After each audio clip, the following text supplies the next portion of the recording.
ಎಲ್ಲರಿಗೂ ಶರಣು ಶರಣಾರ್ಥಿ. ಸುತ್ತಲೂ ನೀಲಿ ನೀರು, ಮಧ್ಯದಲ್ಲಿ ದ್ವೀಪ. ಇದನ್ನು ರಾಮಾಯಣದಲ್ಲಿ ಗಾಂಧಮಾದನ ಎಂದು ಕರೆಯುತ್ತಿದ್ದರು. ಈಗ ಇದನ್ನು ರಾಮೇಶ್ವರಂ ಎಂದು ಕರೀತಾರೆ. ಇವಾಗ ಒಳಗೆ ಏನಿದೆ ಅಂತಂದು ನೋಡೋಣ ಬರ್ರಿ. ಗಂಧಮಾದನ ದ್ವೀಪಕ್ಕೆ ಅಂದರೆ ರಾಮೇಶ್ವರಂಗೆ ಬಂದ ರಾಮ ಲಂಕೆಗೆ ಸೇತುವೆ ಕಟ್ಟಲು ನಿರ್ಧಾರ ಮಾಡಿದ. ಸೇತುವೆ ಕಟ್ಟಕ್ಕೆ ಯಾವುದೇ ಅಡೆತಡೆ ಬರಬಾರದು, ಹಾಗೆ ರಾವಣನ ವಿರುದ್ಧ ಜಯ ಸಿಗಲಿ ಎಂದು ಇಲ್ಲೊಂದು ಶಿವಲಿಂಗವನ್ನು ಪ್ರತಿಷ್ಠಾಪನೆ ಮಾಡಿದನು. ಅದೇ ಇಂದಿನ ರಾಮನಾಥೇಶ್ವರ ದೇವಾಲಯ.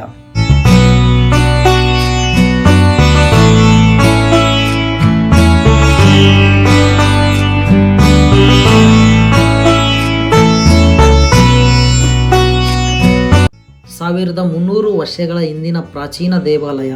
ಈ ದೇವಾಲಯ ಸುಮಾರು 15 ಎಕರೆಗಿಂತ ಹೆಚ್ಚು ವಿಸ್ತೀರ್ಣವಿದೆ.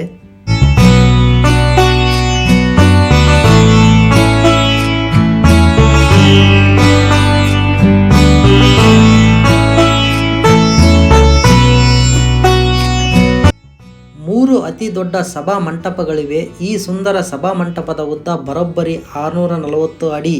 ಇದು ವಿಶ್ವದ ಅತಿ ದೊಡ್ಡ ಶಿಲಾಮಂಟಪ ಎಂದು ಪ್ರಖ್ಯಾತಿಯಾಗಿದೆ.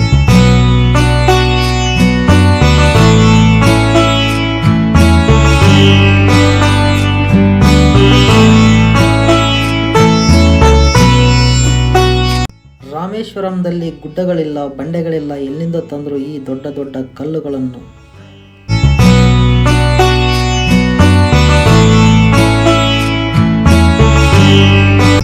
ಈ ಗುಡಿ ನಿರ್ಮಾಣಕ್ಕೆ ಬಳಕೆಯಾಗಿರುವ ಕಲ್ಲುಗಳು ಶ್ರೀಲಂಕಾದ ಜಾಫ್ನಾದ ಗುಡ್ಡಗಳಿಂದ ತಂದಿರುವ ಕಲ್ಲಿನ ಶಿಲೆಗಳು.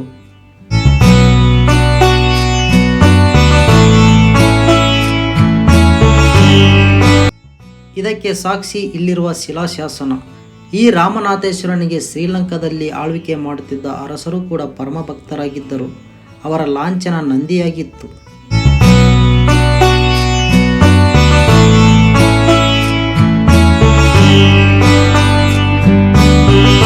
ಈ ಗುಡಿಯಲ್ಲಿ 24 ತೀರ್ಥ ಬಾವಿಗಳಿರುವುದು ವಿಶೇಷ. ಈ 24 ಬಾವಿಗಳು ಶ್ರೀರಾಮನ ಬತ್ತಳಿಕೆಯಲ್ಲಿದ್ದ 24 ಬಾಣಗಳ ಸಂಕೇತ. ಆ ಬಾಣಗಳಿಂದ ಸೃಷ್ಟಿಯಾದ ಬಾವಿಗಳೆಂಬುದು ಇಲ್ಲಿನ ನಂಬಿಕೆ.